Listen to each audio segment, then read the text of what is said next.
మిత్రులారా, welcome to pet centre channel. అందరికీ జై భీములు. ఈరోజు మనం ఒక గొప్ప సంఘ సంస్కర్త, హేతువాది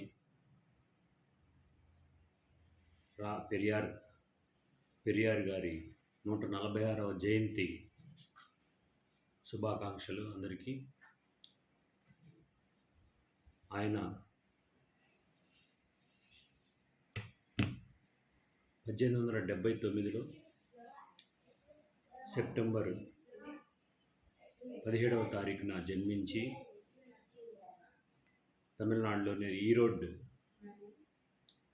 ఈరోడ్ పట్టణంలో జన్మించి ఆయన యొక్క కుటుంబ నేపథ్యం మార్వాడి. ఆయన కుటుంబ నేపథ్యం, వాళ్ళ నాన్నగారు వ్యాపార వృత్తిలో ఉన్నారు. ఆ వ్యాపార వృత్తిలో ఉంటూ ఆ వ్యాపార వృత్తిని చేస్తూ ఈరోజు ఆయన తర్వాత ఆయనకి ఒక సంఘటన, ఒక ప్రాంతానికి వెళ్ళినప్పుడు, కాశీ ప్రాంతానికి వెళ్ళినప్పుడు కాశీ ప్రాంతంలో జరిగినటువంటి ఒక సంఘటన, కులవివక్ష ఎదుర్కొన్నటువంటి మనువాదులు చేసినటువంటి ఆ యొక్క దాష్టికము, దాన్ని ఆయన ఎదుర్కొన్న విధానము బట్టి ఆయన యొక్క లైఫ్లో టర్నింగ్ పాయింట్. ఈ దేశంలో కులం అనేది ఒక పెద్ద సమస్య అని ఆ రోజు ఆయన దాన్ని నిర్ణయం తీసుకొని ఈ కుల సమస్యని వ్యతిరేకంగా పోరాడాలి. ఒక వ్యక్తికి కులం అనేది ఆపాదించి కొన్ని సమూహాలని అణిచివేస్తూ కులాలుగా విభజించి, వర్గాలుగా విభజించి చేస్తున్నటువంటి ఆ యొక్క మనువాద సంస్కృతికి వ్యతిరేకంగా ద్రావిడ ఉద్యమాన్ని ఆయన తీసుకొని ద్రావిడ కళగం అనే సంస్థను స్థాపించి అనేక రకమైనటువంటి ఆత్మగౌరవ పోరాటం చేసి అక్కడ ఉన్నటువంటి మనువాదులకి వ్యతిరేకంగా పోరాడి సోషల్ రిఫార్మర్గా ఆయన ఎన్నో సేవలు చేశారు. ఆయన చేసినటువంటి సేవల ద్వారాగా ఈరోజు తమిళనాడులో ఒక బహుజనులు రాజ్యాధికారం చేసే స్థాయికి ఎదిగారు. ఆ రోజుల్లోనే 1925 ఆ సమయంలో ఉన్నటువంటి కులవివక్షకి వ్యతిరేకంగా ఆత్మగౌరవ పోరాటం చేసి ఆ రోజులు ఉన్నటువంటి కాంగ్రెస్లో ఉన్నటువంటి మనువాదుల్ని ఎదిరించి ఆ యొక్క దాంట్లో ఉన్నటువంటి దానివల్ల వివక్షకు గురవుతున్నటువంటి అన్ని కులాలని ఆయన దగ్గరికి చేర్చుకొని వారికి కావలసినటువంటి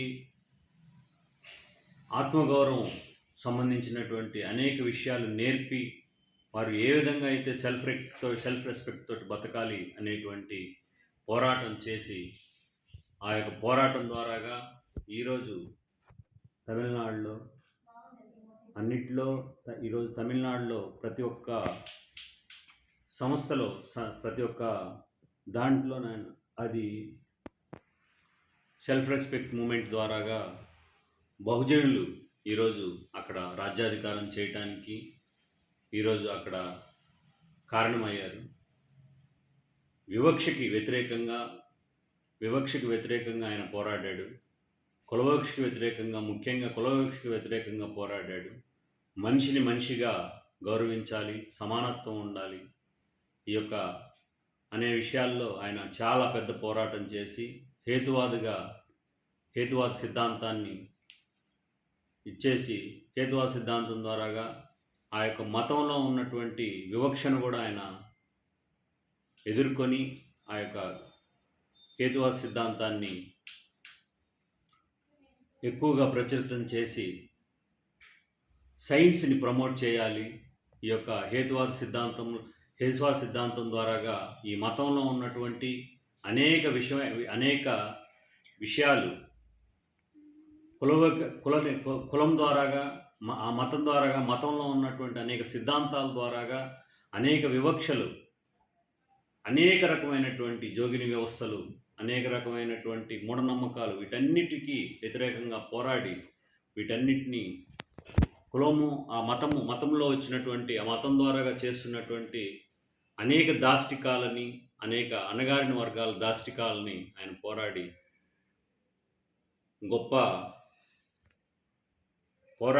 ఆయన పోరాటం వల్ల ఈరోజు అక్కడ సమానత్వం, అన్ని విషయాల్లో సమానత్వం ఏర్పడింది.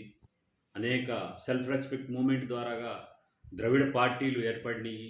ద్రవిడ పార్టీల ద్వారాగా ఈరోజు బహుజనులు, అణగారిన వర్గాలు ఈరోజు రాజ్యాధికారంలో ఉండి ఆ రాజ్యాధికారం ద్వారాగా సమానత్వం వైపు వారు నడుస్తున్నారు.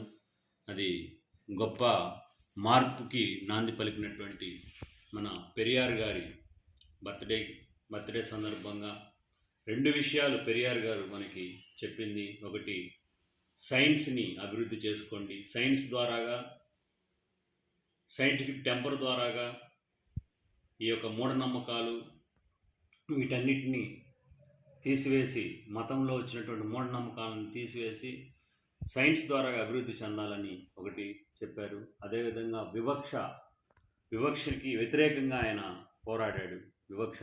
కుల వివక్షకి వ్యతిరేకంగా పోరాడాడు. కులంలో ఉన్నటువంటి లోపాలను ఆయన ఎత్తి చూపాడు. అది గొప్ప సంస్కరణ ఉద్యమం, ఒక గొప్ప సెల్ఫ్ రెస్పెక్ట్ మూమెంట్. భారతదేశంలో సెల్ఫ్ రెస్పెక్ట్ మూమెంట్లో చేసినటువంటి ఈ ప్రయత్నం, ఆయన చేసినటువంటి గొప్ప పని వల్ల ఈరోజు కొన్ని కోట్లాది మంది ఆత్మగౌరవం వైపు నడవటం జరిగింది. మరి ఒకసారి